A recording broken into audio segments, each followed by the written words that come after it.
Assalamualaikum warahmatullahi wabarakatuh. Shalom, Om Swastiastu, Namo Buddhaya, salam kebajikan. Salam sejahtera bagi kita semua. Perkenalkan, kami dari kelompok 4 akan memberikan edukasi mengenai masalah dan penerapan hukum asuransi kendaraan bermotor di Indonesia. Sebelumnya, izinkan kami memperkenalkan diri. Saya Andini Tata Prastia selaku moderator. Saya Norma Jelita Munte selaku pemateri 1. Saya Revolusia Slamina selaku pemateri kedua. Saya Anissa selaku pemateri ketiga. Saya Tamara Amanda selaku pemateri keempat. Saya Igna Fauzia selaku pemateri 5.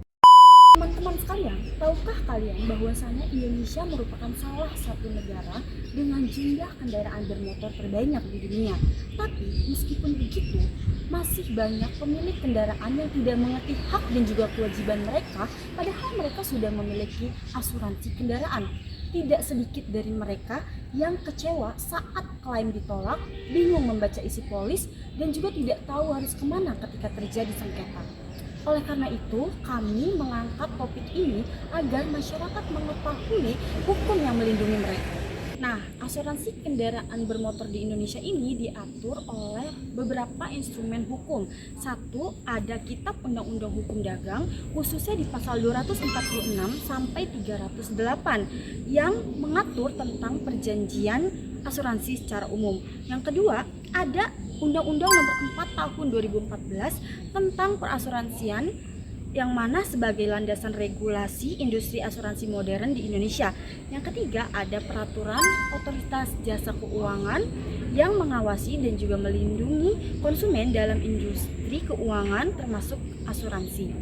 Dengan memahami dasar hukum tersebut, masyarakat akan lebih berdaya dalam menghadapi berbagai persoalan yang terjadi di masa depan dalam praktik asuransi berkendara. Sebelum masuk ke dalam permasalahan, penting bagi kita untuk mengetahui dan memahami dua jenis perlindungan utama yang ada dalam asuransi kendaraan bermotor. Jenis yang pertama adalah all risk atau komprehensif. Jenis ini menanggung hampir semua risiko kerugian pada kendaraan Anda. Misalnya seperti teman-teman mulai dari goresan kecil, kemudian kerusakan akibat tabrakan, kemudian pencurian, atau bahkan bencana alam tertentu. Kemudian jenis yang kedua ialah jenis total loss only atau TLO. Sesuai dengan namanya, jenis asuransi ini hanya menanggung kerugian yang apabila mengalami kerusakan secara hebat, yang mana perbaikannya itu hanya melebihi 75% dari nilai kendaraannya. Selanjutnya kita akan masuk ke pembahasan utama mengenai 5 masalah yang paling sering terjadi dalam praktik asuransi kendaraan bermotor di Indonesia serta penyelesaian hukumnya.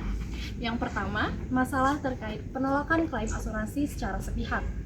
Masalah ini sering diadukan kepada OJK oleh masyarakat sekitar, yang mana penolakan dilakukan secara sepihak oleh perusahaan asuransi. Maksudnya gimana sih?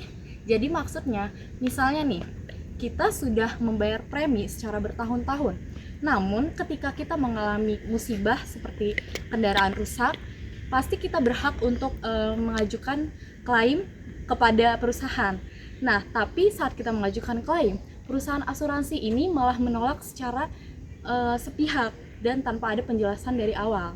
Maka bagaimana solusinya jika kita mengalami penolakan klaim? Kita bisa melakukan langkah-langkah dengan menempuh jalur hukum, dengan menempuh secara hukum. Yang pertama, jika misalnya teman-teman klaimnya ditolak, kita bisa mengajukan alasan secara tertulis kepada perusahaan asuransi, karena berdasarkan prinsip perjanjian yang tertulis di dalam pasal 1320 KUH Perdata, perusahaan itu wajib untuk memberikan alasan penjelasan yang jelas dan berdasar. Kemudian langkah yang kedua, jika kita mengalami penolakan klaim secara sepihak, kita bisa mengadukan kepada OJK, baik melalui datang secara langsung maupun melalui link website yang resmi. Masalah kedua yang sering terjadi adalah ketidakjelasan isi polis, khususnya pada klausula pengecualian atau exclusion clause. Ini adalah bagian dalam polis yang menyebutkan risiko apa saja yang tidak ditanggung oleh asuransi. Yang sering terjadi di lapangan adalah 1. Polis menggunakan bahasa hukum yang sulit dipahami oleh masyarakat awam. Yang kedua, klausula pengecualian dicetak dalam huruf yang sangat kecil dan tidak pernah dijelaskan oleh agen asuransi. Yang ketiga, tertanggung tidak mengetahui bahwa kerusakan akibat banjir, gempa bumi, atau huru-hara memerlukan tambahan perlindungan khusus yang disebut endorsement atau rider. Dan yang keempat atau yang terakhir, terjadi perbedaan pemahaman antara agen dan tertanggung soal apa yang sebenarnya dilindungi. Hukum menyediakan beberapa instrumen perlindungan untuk situasi ini. Di antaranya adalah OJK mewajibkan seluruh perusahaan asuransi untuk menyediakan ringkasan polis atau polisi sumari yang ditulis dalam bahasa yang mudah dipahami. Selanjutnya, ada prinsip hukum yang sangat penting bernama contra pro frentem yang tercantum dalam pasal 1349 KUH Perdata. Prinsip ini menyatakan apabila terdapat klausula yang ambigu atau membingungkan dalam polis, maka penafsiran harus dilakukan yang menguntungkan pihak tertanggung.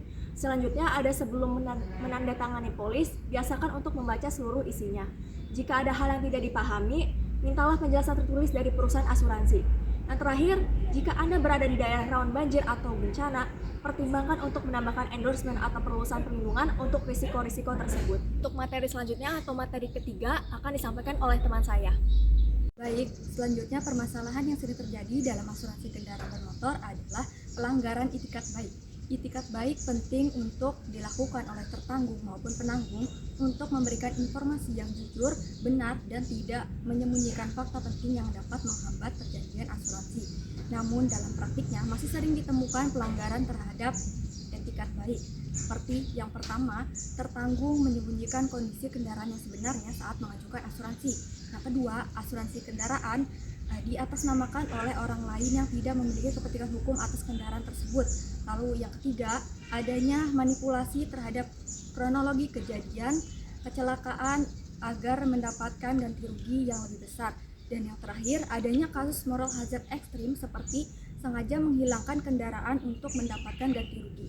Apabila terjadi tindakan-tindakan seperti itu, maka akan berakibat cukup fatal. Seperti yang pertama, klaim akan ditolak, lalu yang kedua, polis akan dibatalkan, lalu yang ketiga, bahkan tertanggung ini dapat dikenakan sanksi pidana apabila terbukti terdapat unsur penipuan. Untuk menghadapi tindakan-tindakan seperti ini, yang dapat kita lakukan adalah yang pertama, dengan menyelesaikan permasalahan secara musyawarah, yaitu dengan melakukan negosiasi dengan para pihak untuk bersama-sama mencari solusi dari permasalahan yang terjadi. Namun apabila kesepakatan tersebut tidak dapat tercapai, maka para pihak dapat menempuh jalur mediasi. Lalu selanjutnya, jika perusahaan asuransi melakukan pelanggaran, tertanggung dapat melaporkan tindakan tersebut ke OJK agar kemudian OJK dapat memfasilitasi penyelesaian sengketa dan mengawasi perusahaan asuransi tersebut. Lalu, jika upaya-upaya tersebut masih belum dapat menyelesaikan permasalahan, maka pihak yang dirugikan dapat melaporkan pihak asuransi atas kerugian yang dideritanya. Untuk materi selanjutnya akan dibahas oleh teman saya. Kita hari ini akan membahas masalah keempat, yaitu membahas mengenai sengketa nilai ganti rugi yang ditetapkan oleh perusahaan. Situasi yang biasa terjadi yaitu nilai pertanggungan dalam polis biasanya lebih rendah daripada nilai pasar kendaraan pada saat mengajukan klaim. Kondisi ini disebut dengan under insurance. Yang kedua, perusahaan asuransi menghitung kerugian dengan potongan depresiasi yang sangat tinggi. Hal ini mengakibatkan tertanggung mendapatkan ganti rugi yang jauh dari kerugian aktualnya. Yang ketiga adalah untuk asuransi TLO atau total loss only. Sering terjadi perdebatan apakah kerusakan kendaraan memenuhi syarat total loss yang biasa ditetapkan jika biaya perbaikan melebihi 75% dari biaya kendaraan. Dan yang terakhir yaitu ganti rugi yang dibayarkan tidak mencangkup biaya-biaya ikutan lainnya seperti biaya derek, sewa pengganti kendaraan, dan kerugian yang tidak terlihat lainnya. Dengan begitu kita hadir untuk memecahkan masalah Anda. Kita akan memberikan langkah-langkah untuk mencegah dan untuk menyelesaikan sengketa nilai ganti rugi. Yang pertama, saat membeli polis, usahakan Anda memilih agreed value. Artinya yaitu nilai yang telah disepakati bersama, bukan market value atau nilai yang bisa berubah-ubah setiap saatnya. Dengan agreed value, nilai ganti rugi sudah ditetapkan di awal. Yang kedua, jika Anda tidak setuju dengan perhitungan ganti rugi oleh perusahaan asuransi, Anda berhak meminta loss adjuster atau penilaian ganti rugi secara independen untuk melakukan penilaian ulang. Yang ketiga atau PSAKBI atau Polis Standar Asuransi Kendaraan Bermotor Indonesia. yang memuat ketentuan standar mengenai cara perhitungan ganti rugi. Anda dapat gunakan dokumen ini sebagai acuan dan dasar dari negosiasi Anda. Dan yang terakhir yaitu kebiasaan sederhana namun ternyata penting, yaitu adalah mendokumentasikan kondisi kendaraan Anda saat polis baru terbit dalam bentuk foto, dan simpan faktur pembelian kendaraan sebagai bukti tambahan Anda. Materi selanjutnya akan dilanjutkan oleh teman saya. Saya akan menjelaskan juga 4 tips yang bermanfaat mengenai menangani masalah asuransi. Yang pertama adalah baca polis sebelum melakukan mentandatangani suatu dokumen. Jadi ini untuk ibaratnya untuk kehati-hatian ketika terjadinya apa-apa ke depannya. Lalu yang kedua adalah melaporkan ke OJK ketika teman-teman terjadi adanya permasalahan klaim asuransi atau penanganan yang tidak ditangani, teman-teman bisa melakukan atau menghubungi pihak OJK untuk melakukan permasalahan yang sedang dialami teman-teman. Dan yang ketiga adalah menggunakan BMAI untuk mediasi, yaitu Badan Mediasi Asuransi Indonesia. Jadi jika teman-teman terdapat masalah, teman-teman bisa ke tempat mediasi ini dulu sebelum ke pengadilan.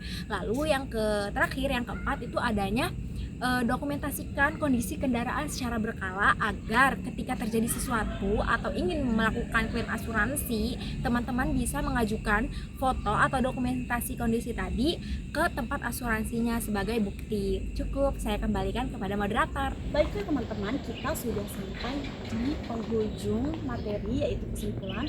Saya akan membacakan kesimpulan dari materi kita. Yang mana pertama, asuransi kendaraan bermotor ini memberikan perlindungan hukum yang kuat bagi pemilik kendaraan, namun hanya jika kita memahami dan juga mematuhi ketentuan-ketentuan yang berlaku di dalam polis.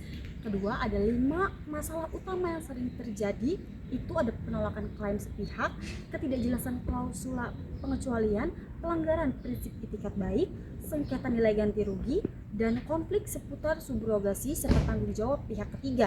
Kemudian yang ketiga, ada setiap permasalahan tersebut memiliki jalur penyelesaian yang jelas secara hukum, mulai dari pengaduan ke OJK, terus mediasi melalui BMAI hingga gugatan perdata.